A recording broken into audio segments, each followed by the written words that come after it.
Your girlfriend sold you out. They're in position. The blonde's manicured fingers brushed her diamond earring twice in rapid succession, and Isabella's blood turned to ice because that was a sniper confirmation signal, and the man sitting across from her with his back to the floor-to-ceiling windows was about to have his skull opened by a rifle round traveling 3,000 feet per second.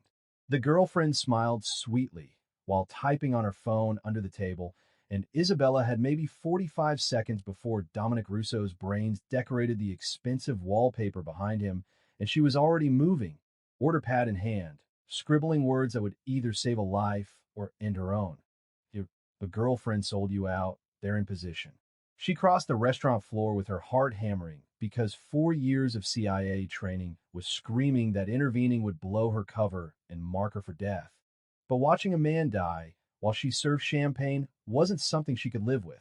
So Isabella walked straight into the kill zone and slid that note under Dominic's menu, while his traitorous girlfriend talked about shopping and an assassin across the street lined up his shot. Wait, stop everything. Before we go 1 second further, I need to know where you're watching from. What city? What country? Where you are. Are you supposed to be sleeping? Working? Because what happens in the next 30 seconds will leave you absolutely destroyed. In part 3, when Dominic discovers Isabella's real identity and why she was hiding, you are not ready for that twist.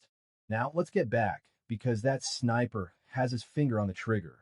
Isabella reached table 7, and the blonde looked up with a practiced smile of someone beautiful and bored by service staff. Isabella set down water, and nobody ordered and made direct eye contact with Dominic in a way that violated every rule of professional service, her expression communicating everything. Read it now. Don't react. You have seconds. Dominic registered her intensity, and his hand moved casually toward the menu while his girlfriend launched into another story about boutiques and sales. Isabella backed away, positioning herself to see both the table and the building across the street where sunlight had glinted off glass in a way that meant scope and rifle and death incoming. Dominic read the note, and every muscle in his body shifted microscopically in ways only someone with tactical training would recognize. He didn't freeze or panic, just kept nodding at his girlfriend's shopping tale while his left hand dropped below the table, signaling his security.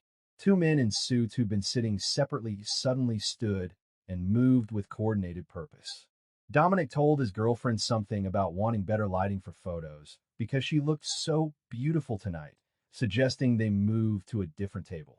The blonde smile faltered for a fraction of a second, and Isabella saw cold calculation flash behind those blue eyes the moment she realized the plan was failing. They stood, and Dominic guided his girlfriend toward the restaurant's interior away from the windows, while his security formed a human wall. The blonde protested about her meal getting cold, but Dominic was already settling into a corner table with his back to solid wall and zero sight lines from outside. Isabella watched the blonde's hand drift toward her earring again and moved on instinct. She stumbled hard into the woman, sent her phone skittering across the floor, and apologized profusely while the blonde hissed about clumsy, incompetent staff. The phone disappeared into Isabella's apron pocket, and the assassination window slammed shut. Dominic's eyes tracked Isabella's every movement, and she saw recognition there, understanding that she'd just intercepted a kill order. His security was already at the windows, one speaking urgently into his sleeve. The blonde demanded her phone back, and Isabella stammered about checking it for damage, about restaurant policy, buying precious seconds. The manager appeared looking stressed, and Isabella caught Dominic's eyes across the chaos. He gave the smallest nod. Suddenly, the manager was sympathetic, ushering the blonde toward the bar for complimentary wine, and Isabella found herself flanked by security, being firmly escorted toward the kitchen.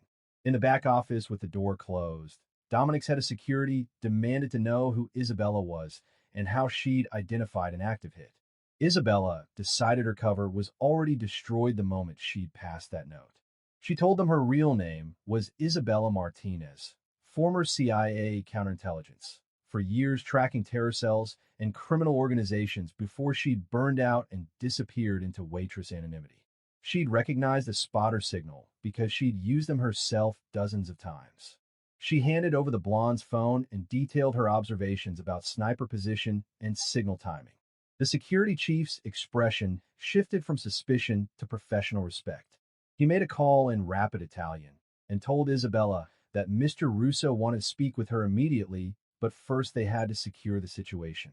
The next 20 minutes were controlled chaos. Police arrived responding to reports of a gunman on a rooftop across the street. The blonde was detained after her phone revealed encrypted messages coordinating the assassination. Dominic remained ice calm throughout, giving statements while his lawyers materialized. Isabella stayed in the kitchen, watching through the crack, as the woman who'd been seconds from murdering her boyfriend was led away in handcuffs, screaming about misunderstandings. The restaurant was evacuated and sealed for investigation. Isabella should have vanished in the confusion, but Dominic's security made clear she wasn't leaving until their boss thanked his savior personally. When police and customers finally cleared out, only Dominic, his team, and Isabella remained in the empty restaurant. Dominic approached, and Isabella found herself looking up at a man whose reputation for calculated violence was legendary. He asked why she'd risked herself for a stranger, why she'd sacrificed her cover and safety for someone she didn't know. Isabella told him the truth. She left CIA work because she was exhausted from watching bad things happen while bureaucracy prevented action, and when she'd seen that signal she'd had a choice between staying safe and silent or doing something that mattered. She'd chosen action because underneath the waitress uniform and fake employment history, that's who she actually was. Dominic studied her with an intensity that felt like being x-rayed. He explained that his girlfriend, now ex, had been sleeping with his rival and agreed to set up the hit in exchange for territory and protection. The betrayal stung not because of love, but because he'd trusted her enough to be vulnerable, had lowered his guard, and nearly died for that mistake. Then he looked at Isabella and said something that stopped her breath. He told her true loyalty was rare and precious, that she'd demonstrated more integrity in 60 seconds than most people showed in lifetimes, and that he owed her a debt money couldn't repay. Isabella started protesting that she didn't want anything, had just done what felt right, but Dominic cut her off. He told her the CIA operative turned waitress life was finished because his enemies now knew she'd interfered, which made her target. He could leave her to handle that alone or bring her under his protection and give her work that actually used her skills instead of wasting them carrying plates. He asked if she'd consider working for him doing security consultation and threat assessment, using her intelligence background to keep his organization ahead of incoming dangers. The pay would be substantial and the work would matter in ways serving overpriced pasta never could. Isabella's first instinct was refusal because working for a crime boss violated everything her government service had represented. But then she thought about the reality of those CIA years, the moral compromises and operations that had sickened her, how good people died while bureaucrats argued jurisdiction. At least with Dominic, the lines were clear, loyalty ran both directions, and she'd be protecting people who actually protected their own rather than serving institutions that treated operatives as disposable. She told Dominic she needed time to think, and he surprised her by accepting without pressure. He gave her a card with a phone number and told her to call when she decided, and that regardless of her choices, people would watch her back because the rival organization didn't forgive interference. Isabella left as dawn broke. Her waitress shift transformed into something she couldn't have predicted. She walked to her apartment knowing it wasn't safe anymore, that everything had changed the moment she'd scribbled that warning. Her phone buzzed with a text from an unknown number. Car outside is mine. Driver will take you anywhere you need. You saved my life tonight. Let me return the favor. DR. Isabella looked out her window and saw a black Mercedes idling with a driver who nodded when he saw her face. She grabbed her go bag, kept packed from operational habit, and made her decision. Going back to invisibility wasn't an option. Moving forward into Dominic's dangerous world might be described because the next part reveals what happens when she walks into his world ready to work. Share with anyone who loves loyalty meeting danger. This story is about to explode, and you do not want to miss what's coming. Isabella called the number on Dominic's card 3 hours later after she'd showered and changed and accepted that her old life was permanently over. A male voice answered immediately like they'd been waiting for her call and gave her an address in the financial district with instructions to arrive at 10 a.m. She spent the remaining time researching Dominic Russo through databases she technically shouldn't still have access to, but did because burning bridges with intelligence agencies was never truly complete. What she found was a complex picture. A man who'd inherited his father's organization at 23 and had spent the last decade consolidating power while simultaneously reducing violence. A crime boss who paid for community centers and funded scholarship programs while running protection rackets and money laundering operations. The contradictions were fascinating and terrifying in equal measure.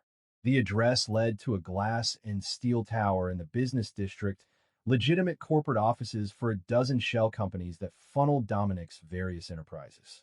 Isabella rode the elevator to the 20th floor, where two security guards checked her ID against a list and escorted her to a corner office with a view of the entire city.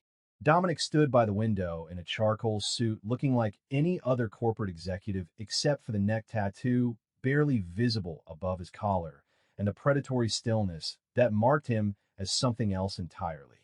He turned when she entered, and his expression shifted into something that might have been relief or approval or both. He told her he hadn't been certain she'd come, that he'd given her choice, even odds given what accepting meant about the life she was choosing. Isabella told him she'd made peace with moral ambiguity during her CIA years, when she'd watched the agency support dictators and arm insurgents while claiming moral high ground. At least Dominic was honest about what he was and didn't pretend his hands were clean while doing dirty work. She'd come because she needed purpose and protection, and because wasting her skills serving food was a slow death of the soul. Dominic smiled, and it transformed his face from dangerous to almost warm. He told her that honesty was rare in his world where everyone wore masks and played angles, and her directness was refreshing even if it would probably cause problems with people not used to being told hard truths. He laid out what her role would entail: analyzing threats, vetting new associates, identifying law enforcement attention, and essentially being his eyes for dangers he couldn't see because he was too close to his own organization. She'd have access to everything, complete transparency into his operations, because she couldn't assess threats without understanding the full picture. That level of access meant trust, and trust in Dominic's world was earned through loyalty proven over time. But he was choosing to trust her immediately based on 60 seconds of action in a restaurant, gambling that someone who'd risked himself for a stranger would honor the commitment once made. Isabella felt the weight of that trust settle on her shoulders and told him she wouldn't betray it, that when she committed to something, she went all in because half measures got people killed. The first week was immersion training, where Dominic's Lieutenant Marco walked Isabella through every aspect of the organization structure. She met enforcers and accountants, learned about protection territories and smuggling routes, saw the ugly mechanics of how organized crime actually functioned beneath the romanticized media version. What surprised her was the order and efficiency. The way Dominic ran his empire like a Fortune 500 company with HR policies and retirement plans and rules about acceptable violence. Marco explained that Dominic had inherited chaos from his father and spent years transforming it into something sustainable, reducing the body count while increasing profits because dead rivals were bad for business and police attention was expensive.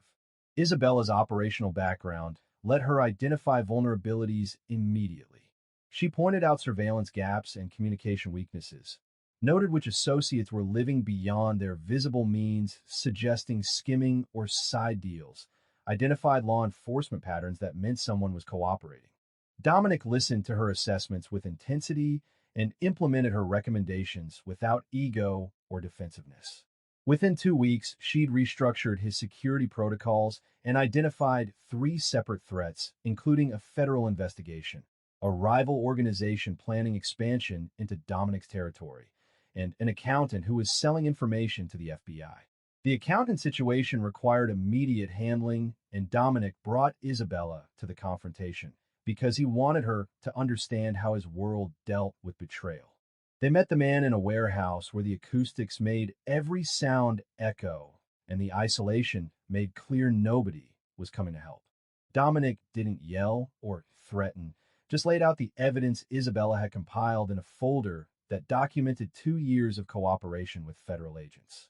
The accountant tried to lie, then begged, then offered to become a double agent feeding false information.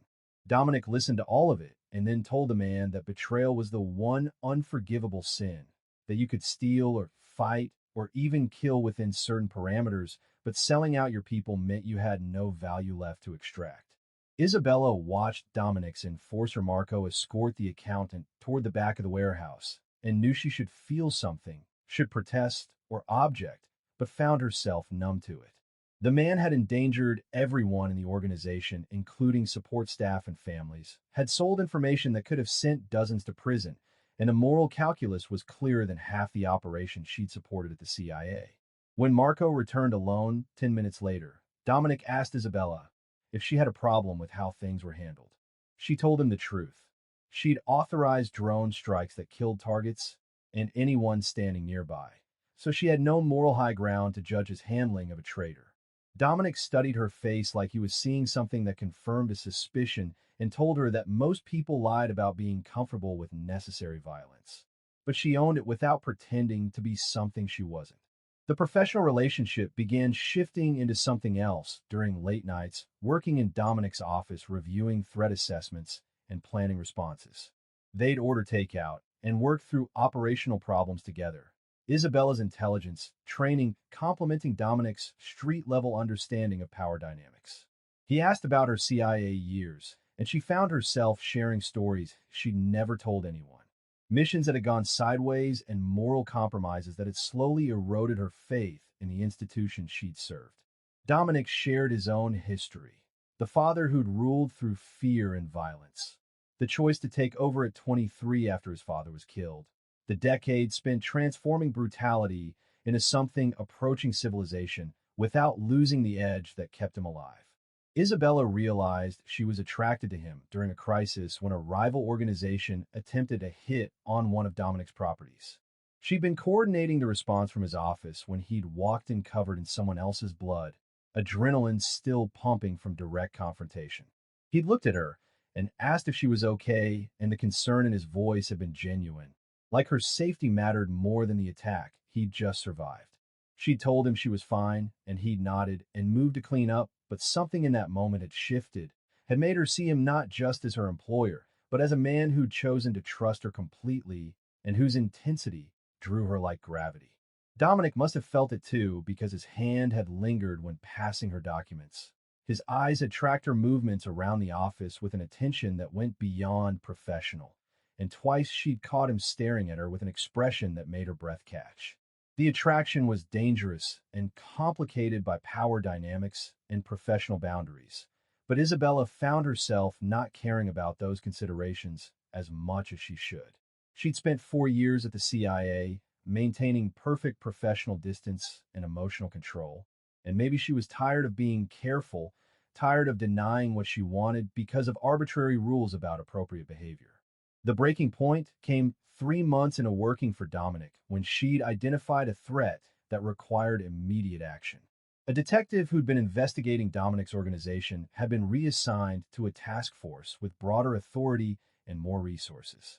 Isabella had hacked his emails and found evidence he was planning raids on multiple properties simultaneously, a coordinated strike meant to overwhelm Dominic's warning systems. She brought the intel to Dominic at midnight, because waiting until morning meant losing the advantage. He'd been at his house rather than the office and had answered the door in workout clothes, clearly having been training in his home gym. Isabella had briefed him on the threat, while trying not to notice the way his shirt clung to his frame or how his face looked without the usual armor of expensive suits. Dominic had listened intently and made immediate calls to move product and sanitize locations, his mind working through the chess moves required to stay ahead of law enforcement. After the calls, he thanked Isabella and told her she just saved him from major legal exposure, that her vigilance was the difference between running his empire and running it from a federal prison. She'd said it was just her job, and he'd stepped closer and told her it was more than that, that she'd become essential to his life in ways that went beyond professional.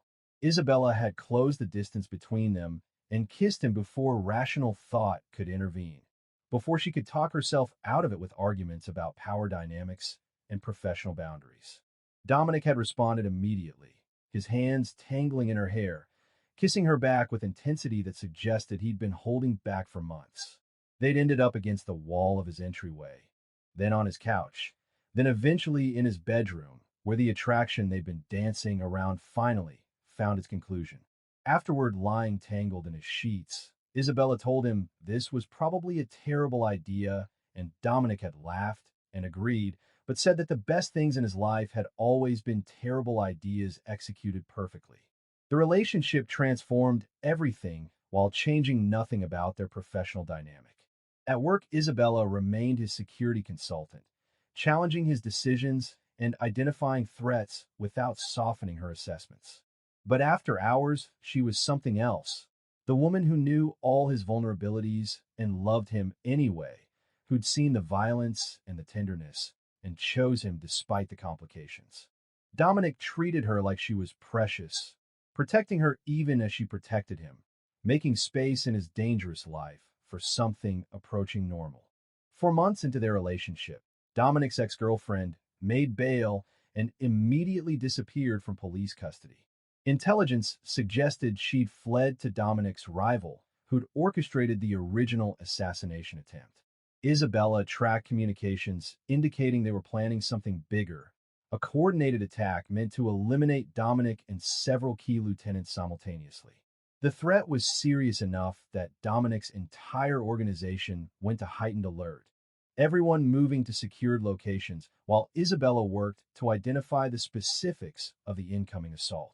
The attack came 3 days later at dawn, when most of the city was still sleeping and Dominic's guard was theoretically lowest. Isabella woke to her phone, exploding with alerts from the surveillance network she'd installed across Dominic's properties. Multiple vehicles approaching from different directions, coordinated timing, professional execution that screamed military training rather than street thugs. She was already throwing on clothes and grabbing her weapon when Dominic's security chief, Marco, burst through the bedroom, door shouting that they had incoming on 3 fronts simultaneously. Dominic was up instantly, the switch from sleeping to combat ready happening in seconds, and Isabella watched him transform from the man who'd held her gently hours ago into the crime boss who'd survived a decade of assassination attempts through sheer calculated violence. Marco rattled off positions while Dominic issued commands in rapid Italian, coordinating defensive positions across the estate. Isabella pulled up her surveillance feeds on her tablet and analyzed the attack pattern, immediately identifying that this wasn't meant to kill Dominic, but to flush him toward a specific exit where the real ambush waited. She told Dominic he couldn't leave the house through any of the obvious routes, that his ex-girlfriend knew his security protocols because she'd lived here for 2 years, and every escape route he'd use instinctively was compromised. Dominic asked where she suggested, and Isabella pointed to the old coal chute in the basement that had been sealed decades ago, a route nobody knew about because it predated modern security surveys and wasn't on any of the architectural plans his ex could have accessed. They moved toward the basement while gunfire erupted outside, the sound of automatic weapons tearing through the morning quiet. Dominic's men were returning fire from fortified positions, but Isabella knew they were outnumbered and outgunned, that holding the estate was impossible against this level of assault. Marco wanted to fight their way out through the garage, but Isabella overruled him, explained that the garage was exactly where the real kill team was positioned waiting for that exact move. Marco looked to Dominic, who backed Isabella's assessment without hesitation, trusting her tactical analysis over his lieutenant's combat instincts. They descended into the basement while the house above them shuddered with impacts, windows shattering and walls splintering under concentrated fire. The coal chute exit was sealed with concrete and required 10 minutes of brutal work with sledgehammers to break through while the sounds of battle intensified overhead. Isabella kept one eye on her surveillance feeds, watching Dominic's men getting systematically overwhelmed, watching the attackers breach the ground floor and begin clearing rooms with professional efficiency. She told Dominic they had maybe 3 minutes before hostiles reached the basement, and they needed to move immediately. The concrete finally gave way, revealing a narrow shaft leading to an exterior cold delivery door that opened onto an alley behind the property. Marco went first to secure the alley, then signaled all clear, and Isabella pushed Dominic toward the exit while pulling her own weapon because someone needed to cover their escape. Dominic refused to leave her behind and grabbed her arm, trying to pull her through the shaft, but Isabella yanked free and told him that one of them needed to slow the pursuit or they'd be shot in the alley like fish in a barrel. She had tactical training and had held choke points in worse situations than a basement stairwell. Dominic's face went through a dozen emotions in 2 seconds before settling on fury mixed with acceptance. He told her she had 30 seconds to get out before he came back for her whether she liked it or not, then disappeared through the coal chute with Marco pulling him forward. Isabella positioned herself at the basement stairs with her weapon trained on the door and counted down from 30 while listening to boots thundering overhead and voices coordinating the search. The basement door crashed open at 23 seconds, and Isabella fired 3 rounds that dropped the first man through and sent the others diving for cover. She used those precious seconds to sprint for the coal chute, squeezing through the narrow opening as bullets sparked off the concrete around her.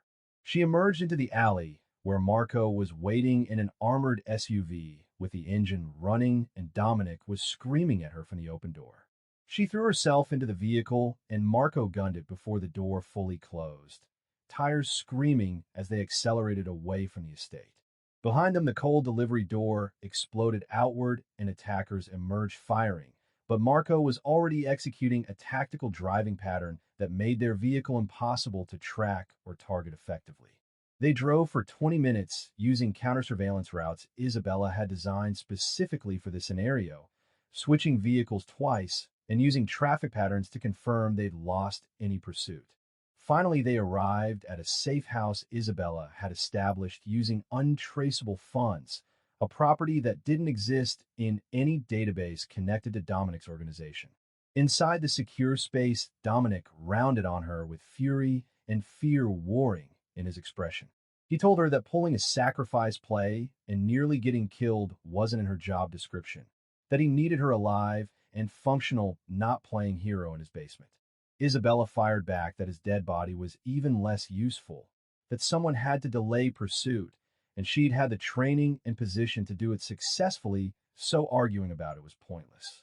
Their argument escalated into shouting until Marco intervened by pulling up footage from the estate's surviving cameras showing the attackers executing wounded men who'd surrendered, showing Dominic's ex-girlfriend walking through the destruction with a smile, showing the rival organization boss directing his people to search every inch of the property.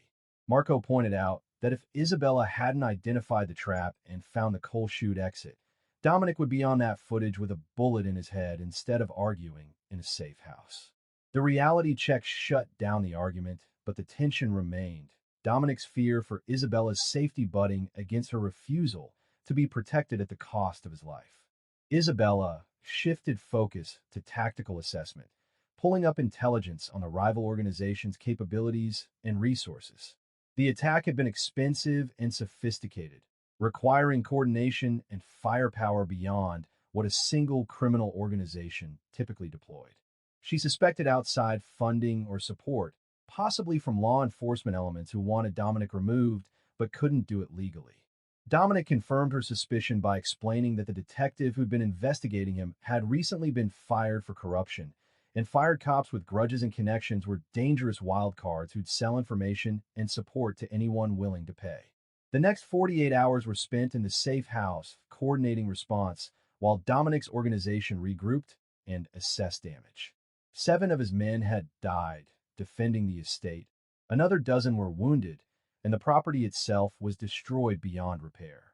The rival organization had claimed credit publicly, framing it as justified retaliation for Dominic's expansion into disputed territory. But Isabella's intelligence networks uncovered a different story. The ex-girlfriend had approached multiple organizations trying to coordinate a coalition against Dominic, promising that removing him would open territory for division among the remaining players. Most had refused because attacking Dominic was notoriously expensive, but one ambitious boss had seen opportunity and provided resources for the assault. Isabella presented Dominic with three options: retreat and rebuild from a position of temporary weakness, negotiate a truce that would cost territory and respect, or strike back immediately with overwhelming force that would re-establish his reputation for being untouchable. Dominic asked her assessment, and Isabella told him that retreat would be interpreted as weakness and invite more attacks, that negotiation from a damaged position would cost more than he could afford to lose, and that immediate retaliation was the only play that kept his organization intact.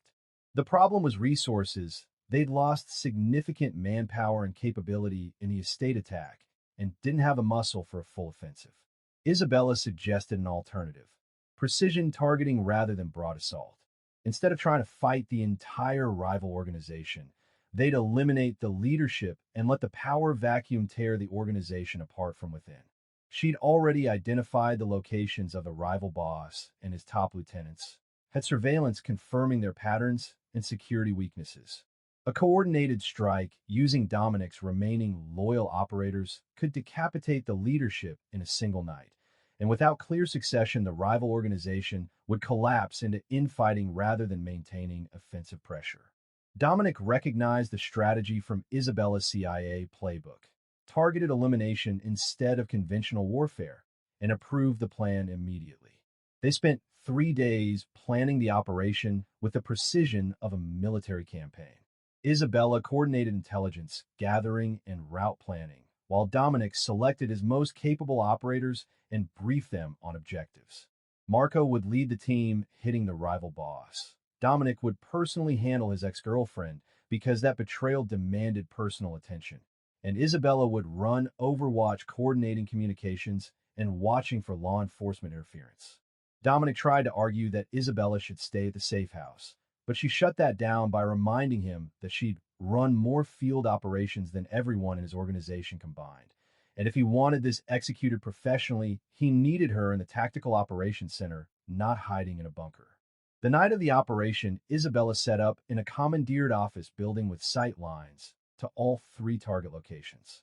She had surveillance feeds, police scanners, and communicable screens. Dominic's voice came through her earpiece, confirming his team was in position outside the hotel where his ex-girlfriend was staying under rival protection. Marco confirmed position outside the rival boss's restaurant headquarters. The third team confirmed ready at the lieutenant's residence. Isabella ran final checks on law enforcement positioning, confirmed no unusual patrol activity, and gave the green light for all teams to execute simultaneously. The operations went down with brutal efficiency. Marco's team breached the restaurant through the kitchen and reached the rival boss before his security could respond effectively. The third team hit the lieutenant's house with flashbangs and suppressed weapons, in and out in 90 seconds. Dominic's team entered the hotel through a service entrance and reached his ex-girlfriend's floor using key cards Isabella had cloned from hotel security systems. Isabella watched it all unfold through surveillance feeds and radio traffic, calling out security responses and police movement, keeping all three teams ahead of any interference. Dominic found his ex in her hotel room with packed bags, clearly about to run.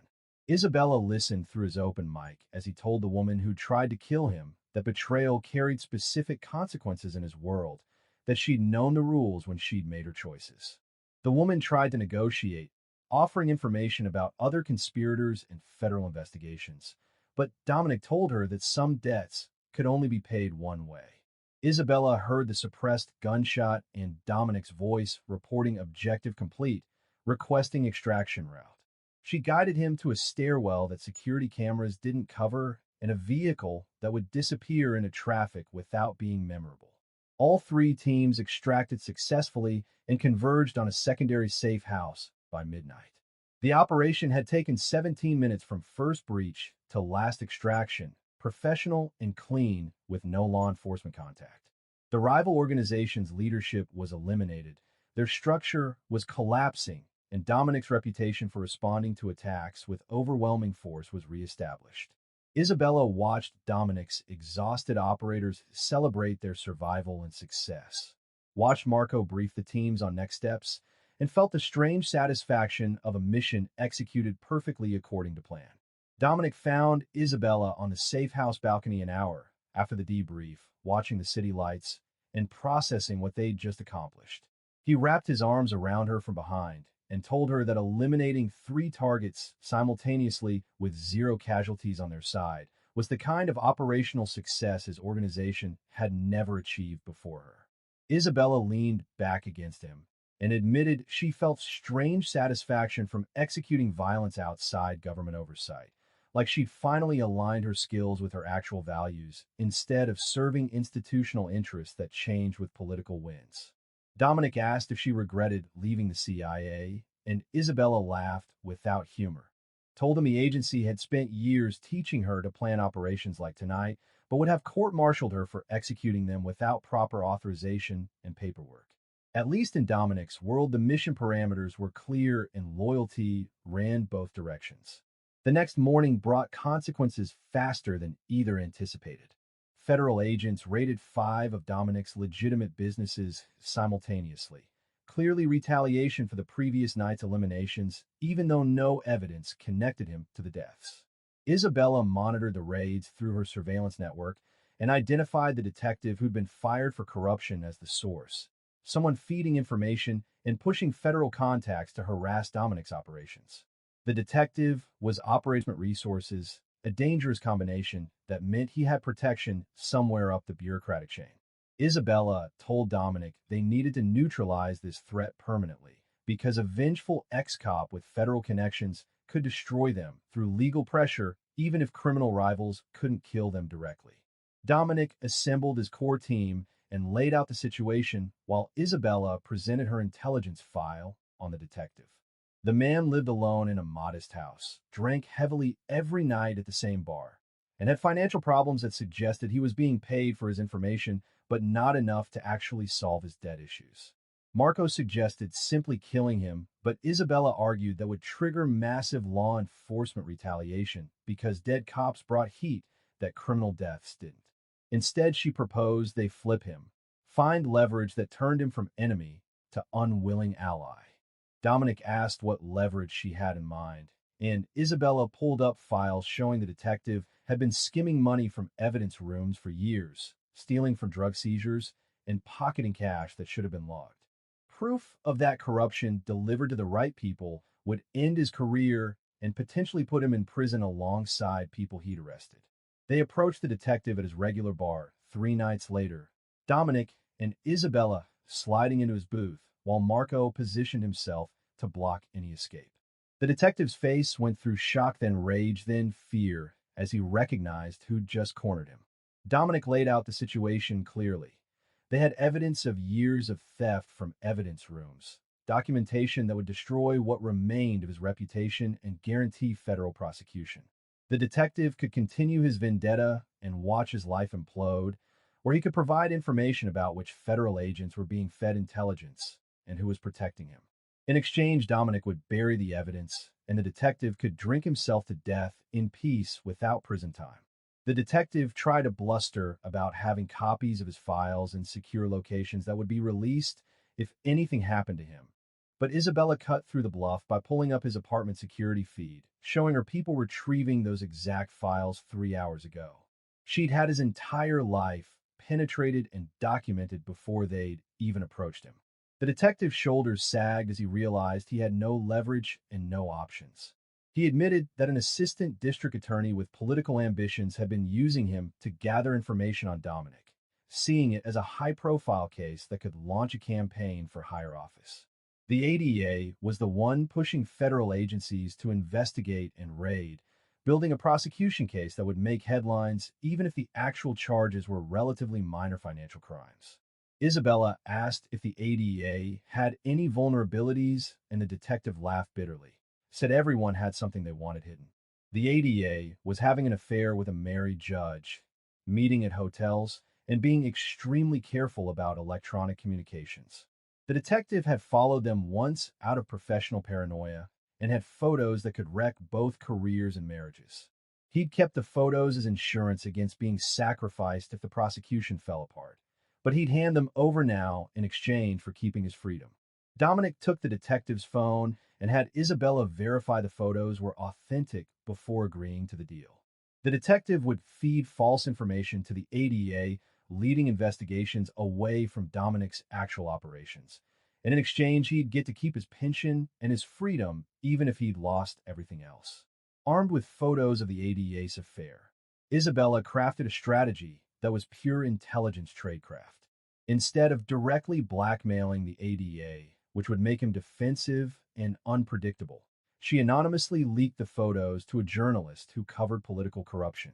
The story broke 3 days later with enough detail to be devastating, but not enough to reveal the source.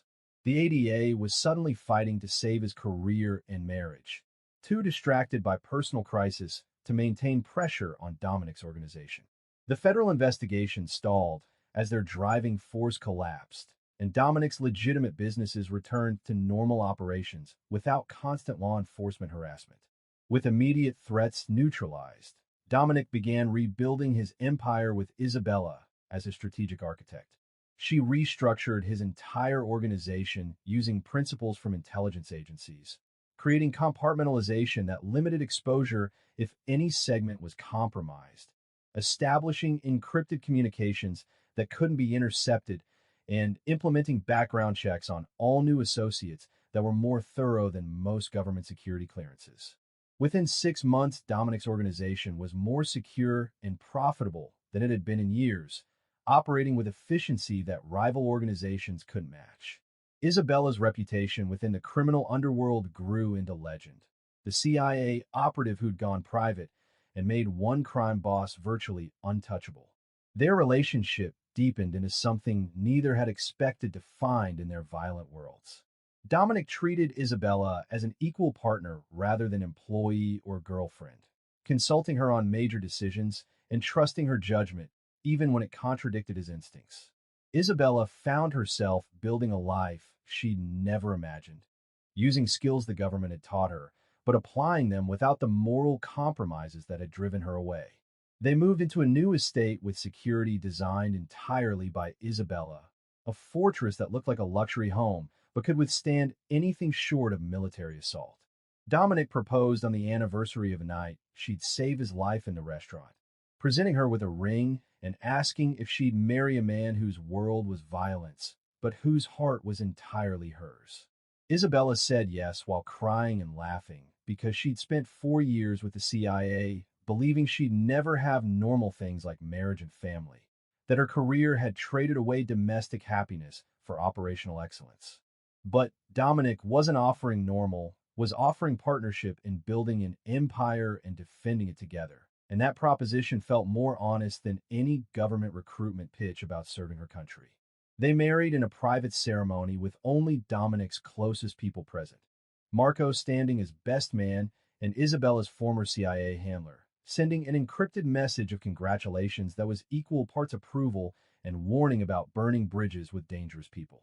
The wedding night was interrupted by alerts that a new criminal organization was moving into the city, Russians with serious resources and reputation for extreme violence. Isabella immediately shifted into operational mode, gathering intelligence while Dominic assessed whether this was invasion or opportunity. Analysis revealed the Russians were fleeing prosecution in their home country and looking to establish new territory, which meant they'd be aggressive and desperate.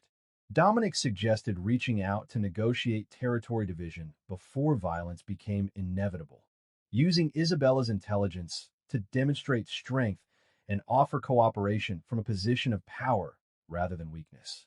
The meeting was arranged at neutral location with both sides bringing minimal security, a calculated risk that either prevented war or started it. Isabella accompanied Dominic over Marco's objections because she spoke fluent Russian from her CIA years and could read the subtext of cultural communications that Dominic might miss. The Russian boss Viktor Fedorov arrived with 2 bodyguards and an expression suggesting he expected betrayal at any moment.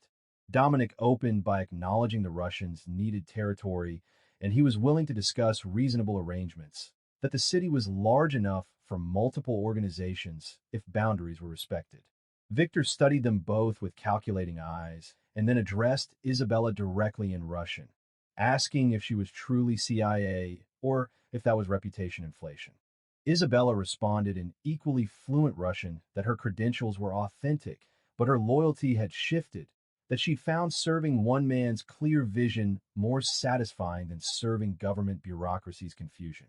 Victor's expression shifted into something approaching respect, and he switched to English, telling Dominic that having a former intelligence operative as consigliere was either brilliant or insane. Dominic smiled and said it was definitely both, but it kept him alive through situations that should have killed him. They negotiated territory division for 3 hours, Isabella and Victor occasionally slipping into Russian for clarifications while Dominic watched the dynamic with amusement. Eventually, they reached an agreement.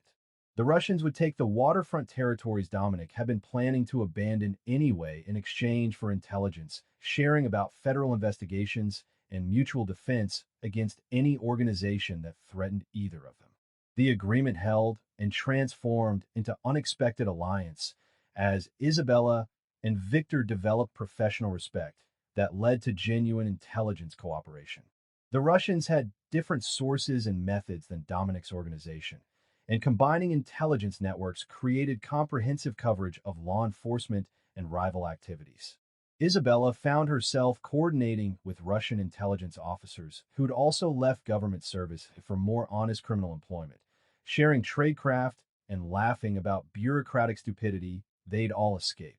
The alliance made both organizations stronger and discouraged other groups from attempting expansion in a territory controlled by the Russo-Fedorov cooperation. 2 years after Isabella had passed that warning note in a restaurant, she stood in Dominic's rebuilt estate watching their combined organizations celebrate a major success. They'd intercepted a federal operation that would have damaged both organizations, turned it into a disaster for the task force instead, and demonstrated that attacking either of them meant fighting both. Isabella felt Dominic's arm around her waist and leaned into him while surveying the celebration. Marco caught her eye from across the room and raised his glass in salute, acknowledging without words that everything they'd built was because of her vision and capabilities. Victor approached with his characteristic slight smile and told Isabella in Russian that she'd accomplished something remarkable, transforming one criminal organization into a professional enterprise and forging an alliance that made both sides stronger. Isabella thanked him and switched to English, adding that she'd just applied basic intelligence principles to criminal enterprise, that most criminal organizations fail because they operated on loyalty and fear rather than structure and strategy. Victor laughed and said that describing organized crime as an intelligence problem was very American, but also very accurate.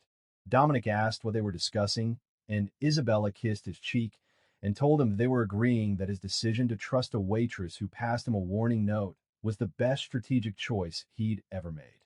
The alliance between Dominic and Victor lasted 18 months before a new threat emerged that tested everything Isabella had built. A cartel from Mexico began moving into the city with resources that dwarfed both organizations combined, buying politicians and law enforcement wholesale, establishing distribution networks that undercut everyone's prices. The cartel didn't negotiate or respect established territories, just rolled through like a tsunami, swallowing everything in its path. Isabella's intelligence networks identified the cartel leadership as former Mexican special forces who'd gone rogue and brought military tactics to criminal enterprise, professionals who made even seasoned operators look like amateurs. Dominic called an emergency meeting with Victor, and both men looked to Isabella for assessment and recommendations. Isabella laid out the brutal math. Fighting the cartel directly meant war neither organization could win. Their resources were simply outmatched. Cooperating with the cartel meant becoming subordinate and losing the independence they'd spent years building.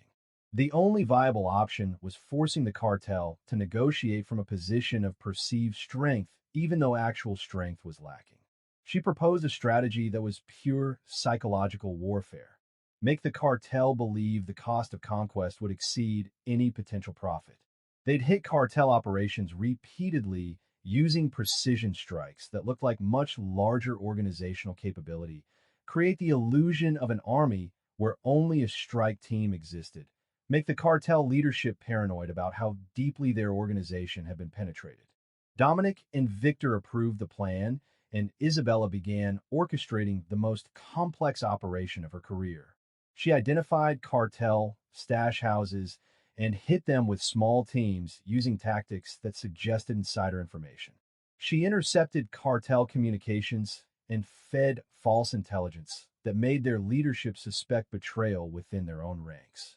She arranged for cartel members to be arrested at precisely coordinated moments that looked like someone was feeding perfect information to law enforcement. Within 3 weeks, the cartel leadership was seeing ghosts and suspecting everyone. Their expansion had stalled while they investigated internal security, and they'd lost more product and personnel than any rival organization had managed to inflict in years. The cartel leadership reached out requesting a meeting to discuss territorial arrangements, exactly what Isabella had been pushing them toward. The meeting was set for neutral ground in a hotel conference room with strict security protocols and no weapons allowed. Isabella insisted on attending over Dominic's protests because she needed to read the cartel leadership's reactions and adjust strategy in real time.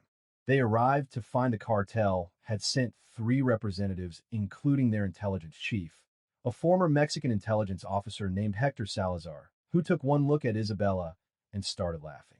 He told the room in accented English that he'd been trying to identify who was running operations against them and had suspected CIA involvement, but he'd never imagined it was actually a former CIA officer working for a local crime boss.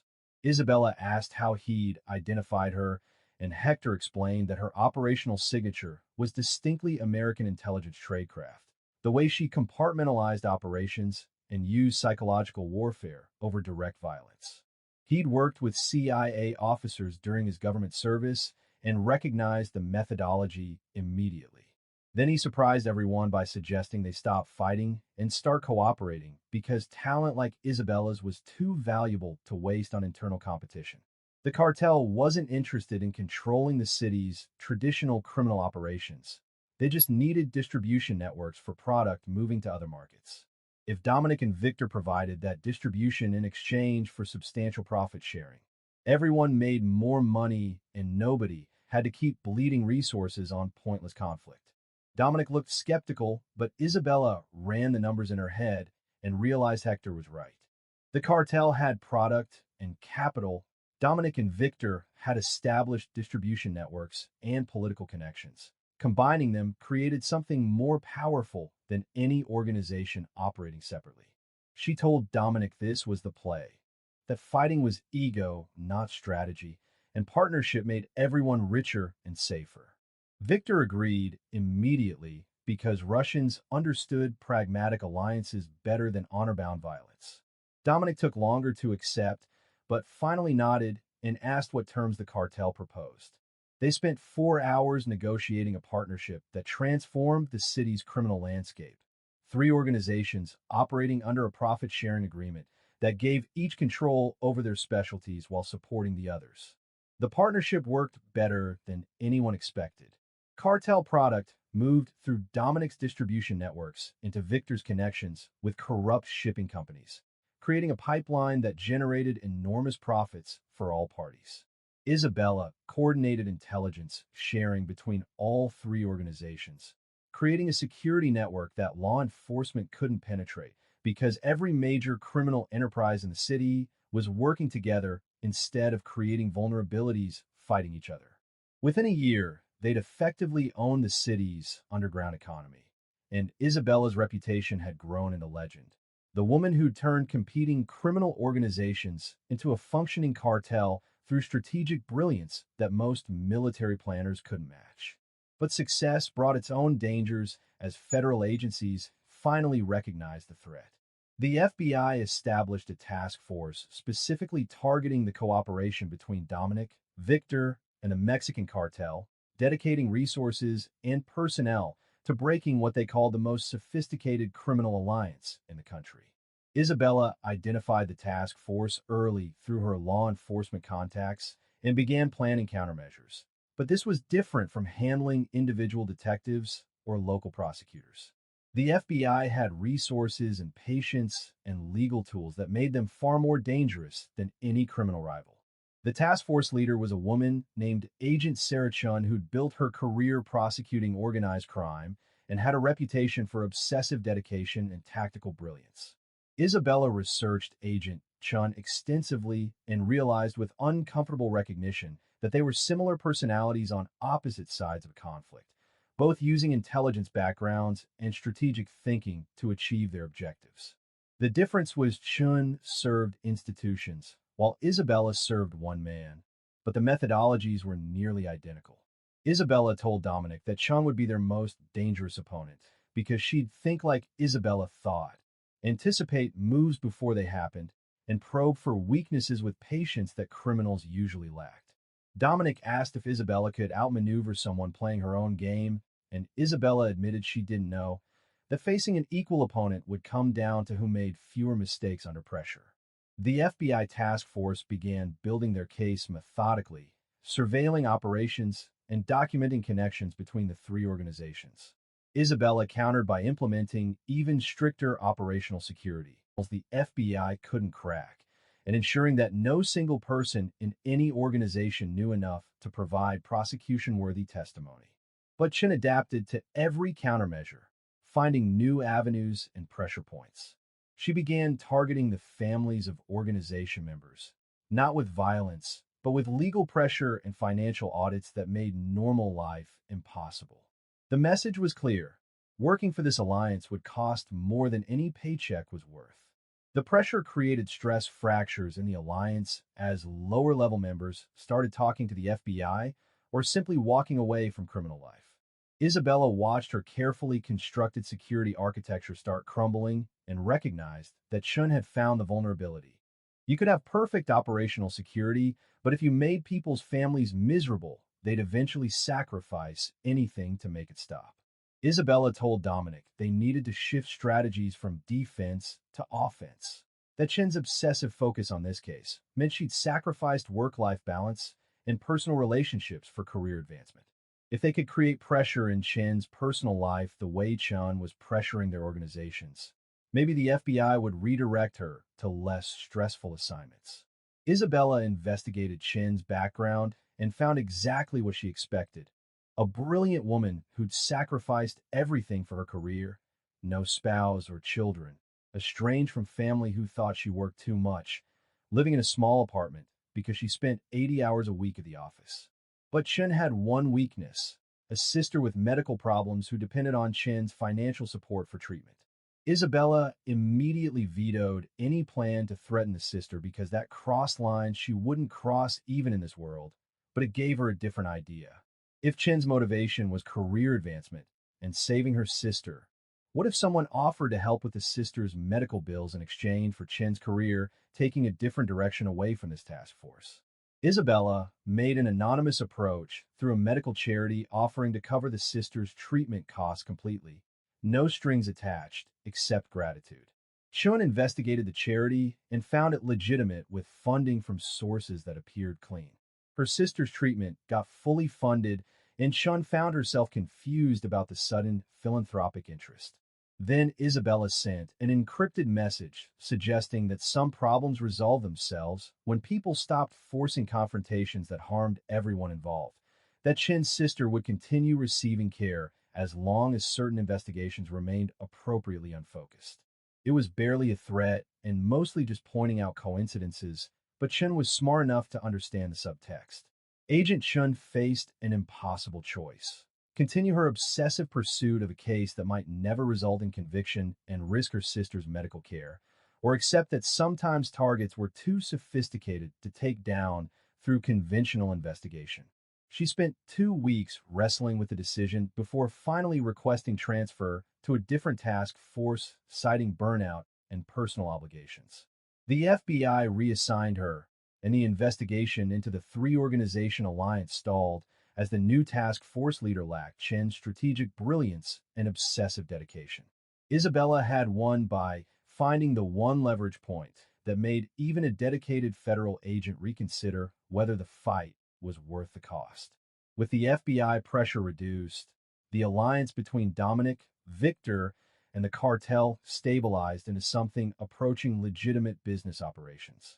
They began investing criminal profits into legal enterprises, using restaurants and real estate and construction companies to launder money while creating actual economic value.